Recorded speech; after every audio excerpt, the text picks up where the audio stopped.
എല്ലാവർക്കും നമസ്കാരം. ഹോസ്റ്റലിലെ കുട്ടികളുടെ റിക്വസ്റ്റ് പ്രകാരമുള്ള ഒരു റെസിപ്പിയുമായാണ് ഞാനിന്ന് വന്നിരിക്കുന്നത്. മറ്റൊന്നുമല്ല, നമുക്ക് ബീഫ് എങ്ങനെയാണ് 2 ദിവസമൊക്കെ നമ്മൾ ചൂടാക്കാതെ തന്നെ കേടുകൂടാതെ ഫ്രൈ ചെയ്തെടുക്കാൻ പറ്റുമെന്നുള്ള ഒരു റെസിപ്പിയാണ് നമ്മളിന്ന് ചെയ്യുന്നത്. അതിനായിട്ട് നമുക്ക് എന്തെല്ലാം വേണമെന്ന് നോക്കാം. ഞാനിവിടെ അതിനായിട്ട് ബീഫ് ചെറുതാക്കി കട്ട് ചെയ്ത് വെച്ചിട്ടുണ്ട്. ചെറുതായിട്ട് കട്ട് ചെയ്ത ബീഫാണ് ഇതിന് ടേസ്റ്റ് കൂടുതലുണ്ടാവുക.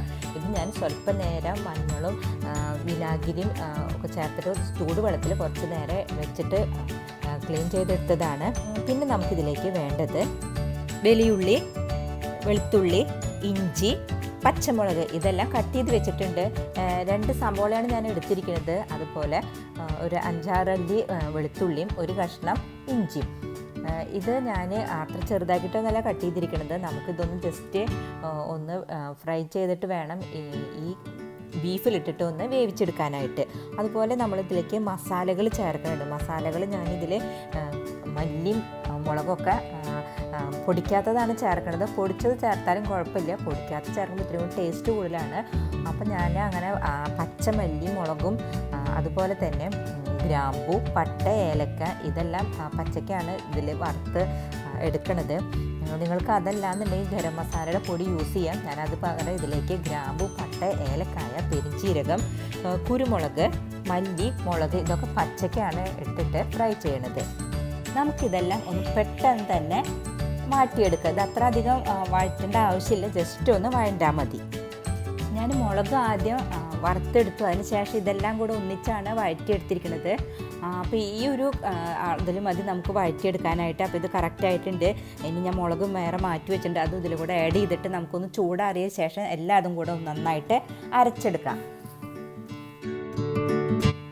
കുക്കറിലേക്ക് ഞാൻ കഴുകി വെച്ചിട്ടുള്ള ബീഫ് ആഡ് ചെയ്തിട്ടുണ്ട്. അതിൻ്റെ കൂടെ തന്നെ അരച്ചിട്ടുള്ള മസാലകളും ഇതിലേക്ക് ആഡ് ചെയ്തിട്ടുണ്ട്. ഞാൻ ചെറിയ ജാറിൽ 2 പ്രാവശ്യമാണ് ഇത് അരച്ചെടുത്തിരിക്കുന്നത്. അത് ഇതിലേക്ക് ആഡ് ചെയ്തിട്ടുണ്ട്.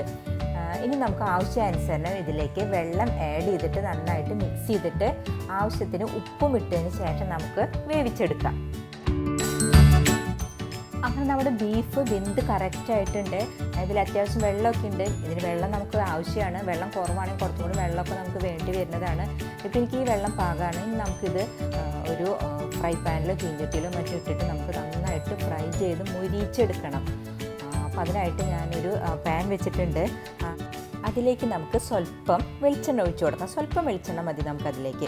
പിന്നെ നമ്മൾ ബീഫ് വേവിക്കണ സമയത്ത് അതിലേക്ക് സവോളയും മറ്റും ഇട്ട് വേവിച്ചതുകൊണ്ട് ഇതിലേക്ക് അത്ര അധികം ആവശ്യമില്ല. എങ്കിലും ഞാൻ ഒരു 4-5 ചെറിയുള്ളി, ഒരു ചെറിയ കഷ്ണം ഇഞ്ചി, 2-3 വെളുത്തുള്ളി, പിന്നെ കുറച്ച് പച്ചമുളക് നമുക്ക് കുറച്ച് ലാവിഷായിട്ട് ഇടാം. അതുപോലെ തന്നെ കറിവേപ്പിലയും അത് ഒത്തിരി നല്ലതാണ്. കറിവേപ്പില നമ്മൾ ഒത്തിരി കൂടുതൽ ഇതിലിടുന്നുണ്ട്. കാരണം നമ്മൾ ലാസ്റ്റ് മൊരിച്ചെടുക്കുമ്പോൾ ഈ കറിവേപ്പിലയൊക്കെ നന്നായിട്ട് പൊടിഞ്ഞു പോകും ഇതിൽ. അപ്പോൾ അതിന് വേണ്ടിയിട്ട് കറിവേപ്പില നന്നായിട്ട് ആഡ് ചെയ്ത് നമുക്ക് ഇത് നന്നായിട്ടൊന്ന് ഫ്രൈ ചെയ്തെടുക്കാം.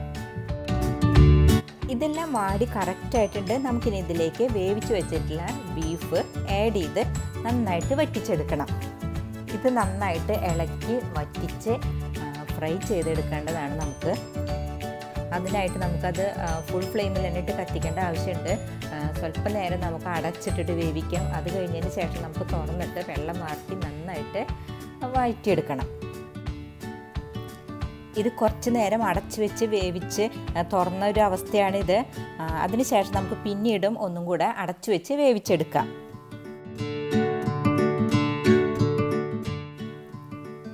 ഇനി ഈ സമയത്ത് നമ്മുടെ ബീഫ് എങ്ങനെയുണ്ടെന്ന് നോക്കാം നമുക്ക്. ഇപ്പോൾ ഇതിൽ വെള്ളമൊക്കെ വാർന്ന് റെഡി ആയിട്ടുണ്ട്. ഇനി നമുക്ക് അടയ്ക്കേണ്ട ആവശ്യമില്ല. നമുക്ക് ഇതിങ്ങനെ ഇളക്കിക്കൊണ്ടിരുന്ന് അത് നന്നായിട്ട് മുരിച്ചെടുക്കാം.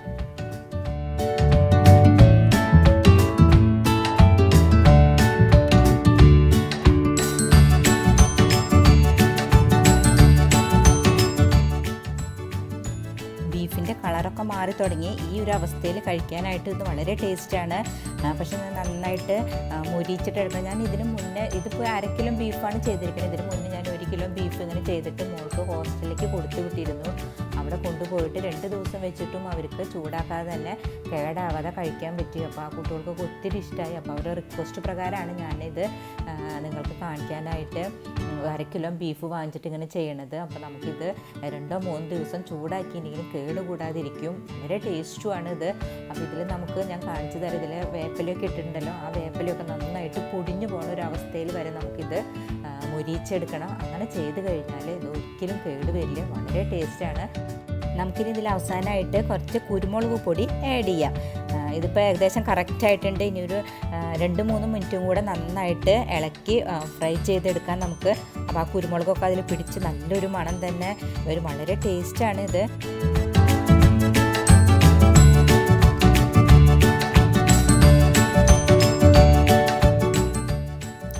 നമ്മളിതിന് മുന്നേ ബീഫ് കറിയുടെയും ചിക്കൻ കറിയുടെ ഒക്കെ വീഡിയോ ഇട്ടിരുന്നു, കാണാത്തവർ ദയവായി കാണണം, ട്രൈ ചെയ്യണം.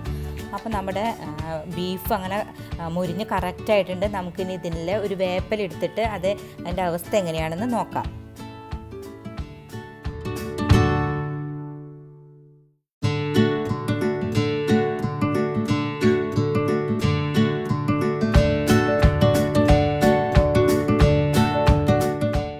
കണ്ടല്ലോ നമ്മുടെ വേപ്പില പൊടിഞ്ഞു പോയത്, അതുവരെ നമ്മളിത് നന്നായിട്ട് ഫ്രൈ ചെയ്തെടുക്കണം. എങ്കിൽ മാത്രമാണ് 2-3 ദിവസം ഇത് കേടുകൂടാതിരിക്കുകയുള്ളൂ.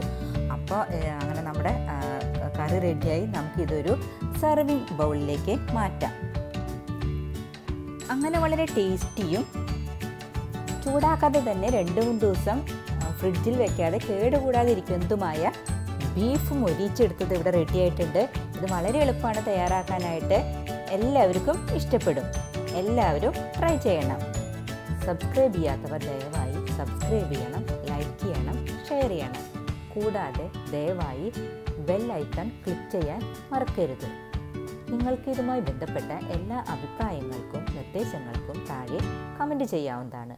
അല്ലെങ്കിൽ മെയിൽ ID യിലേക്ക് മെയിൽ ചെയ്താലും മതി. നന്ദി, നമസ്കാരം.